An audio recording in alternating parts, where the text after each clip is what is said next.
Israel के साथ जंग को लेकर हाल ही में ईरान सुर्खियों में आया था और अब ईरान के राष्ट्रपति इब्राहिम रईसी के हेलीकॉप्टर क्रैश होने की खबरों के बाद से वो एक बार फिर से सुर्खियों में हैं। एक तरफ जहां ईरान के राष्ट्रपति इब्राहिम रईसी की सलामती को लेकर दुआएं मांगी जा रही थी, लेकिन अब ईरान की सरकार की तरफ से उनकी मौत की पुष्टि की जा चुकी है।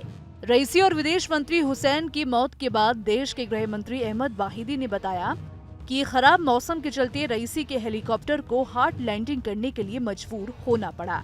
इसी दौरान हेलीकॉप्टर हादसे का शिकार हो गया। इससे दोनों टॉप लीडर की मौत हो गई। रईसी जिस हेलीकॉप्टर में सवार थे वो बेल 212 था। ये 1960 के दशक का था, जिसे अमेरिका की कंपनी बेल टेक्सट्रॉन इंक ने बनाया था। बेल 212 हेलीकॉप्टर कंपनी के आइकॉनिक मॉडलों में से एक था।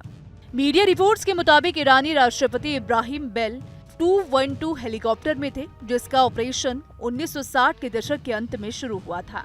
वही अल जजीरा का दावा है कि राष्ट्रपति इब्राहिम रईसी 15 सीटों वाले हेलीकॉप्टर में सवार थे।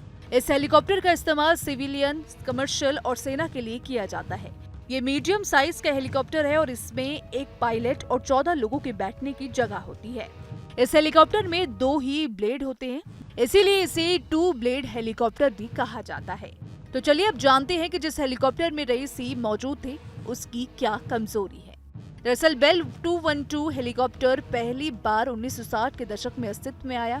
बेल 212 हेलीकॉप्टर बेल 205 का अपग्रेड वर्जन है। बेल 212 हेलीकॉप्टर पहले की तुलना में और शक्तिशाली और विश्वसनीय माना गया। मजबूती और विश्वसनीयता के दावे के बावजूद बेल हेलीकॉप्टर दुर्भाग्य से पिछले कुछ सालों में कई अहम दुर्घटनाओं में शामिल रहा है। साल 1997 की बात करें तो यहाँ भी बेल 212 हेलीकॉप्टर लुइसियाना के तट पर क्रैश हो गया था, जिसमें 8 लोगों की मौत हो गई थी। वही साल 2009 में बेल हेलीकॉप्टर कनाडा में क्रैश हो गया था, जिसमें 17 से 18 लोगों की मौत हो गई थी।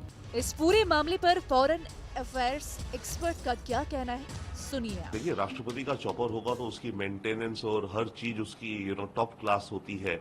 परंतु एक बात है, ये जो हेलीकॉप्टर था ये अमेरिकी ओरिजिन का था, तो पुराना हेलीकॉप्टर था।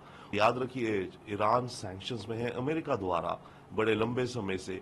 तो इसमें प्रश्न ये भी उठता है कि जो इनकी मेंटेनेंस या स्पेयर पार्ट्स होते हैं उनकी अनअवेलेबिलिटी के कारण ईरान के एयरफोर्स के एयरक्राफ्ट या हेलीकॉप्टर्स की मेंटेनेंस पूरी उस हिसाब से शायद नहीं हो सकती जितनी होनी चाहिए। परंतु फिर भी जो प्रेसिडेंट को कैरी कर रहा है हेलीकॉप्टर, वो आई थिंक ईरानियन अथॉरिटीज के अकॉर्डिंग तो फुल्ली प्रॉपरली टेक्निकल रूप से पूरा स्ट्रांग होगा, पूरा फिट होगा, तभी उसको वो उड़ाते हैं। क्योंकि अपने टॉप ऑफिशियल्स को वो किसी ऐसे अनमेंटेन्ड या इल इक्विप्ड हेलीकॉप्टर से नहीं ट्रांसपोर्ट करेंगे। तो जहां तक ईरानियन अथॉरिटीज की बात है, उनके हिसाब से तो हेलीकॉप्टर पूरी तरह से फिट होगा, एयरवर्दी होगा। परंतु हाँ, ये क्वेश्चन आ रहा है कि इतना पुराना हेलीकॉप्टर था और अमेरिकी सैंक्शंस हैं, तो उसके चलते क्या इस हेलीकॉप्टर की मेंटेनेंस में कुछ कमी रह गई थी जिसके चलते ये क्रैश हुआ है। काफी पुराना हेलीकॉप्टर होने की वजह से उसके स्पेयर्स पार्ट मिलने में कठिनाई होती है। अमेरिकी वायुसेना के सेवानिवृत्त कर्नल लिटर ने कहा है कि हेलीकॉप्टर का उत्पादन पहले संयुक्त राज्य अमेरिका में और फिर कनाडा में किया गया था। इसे पहली बार 1976 में शाह के शासन में व्यावसायिक रूप में पेश किया गया था। इसलिए ईरानियों को स्पेयर पार्ट्स मिलने में काफी दिक्कत रही होगी। वही खराब मौसम भी इस हादसे का एक कारण रहा होगा।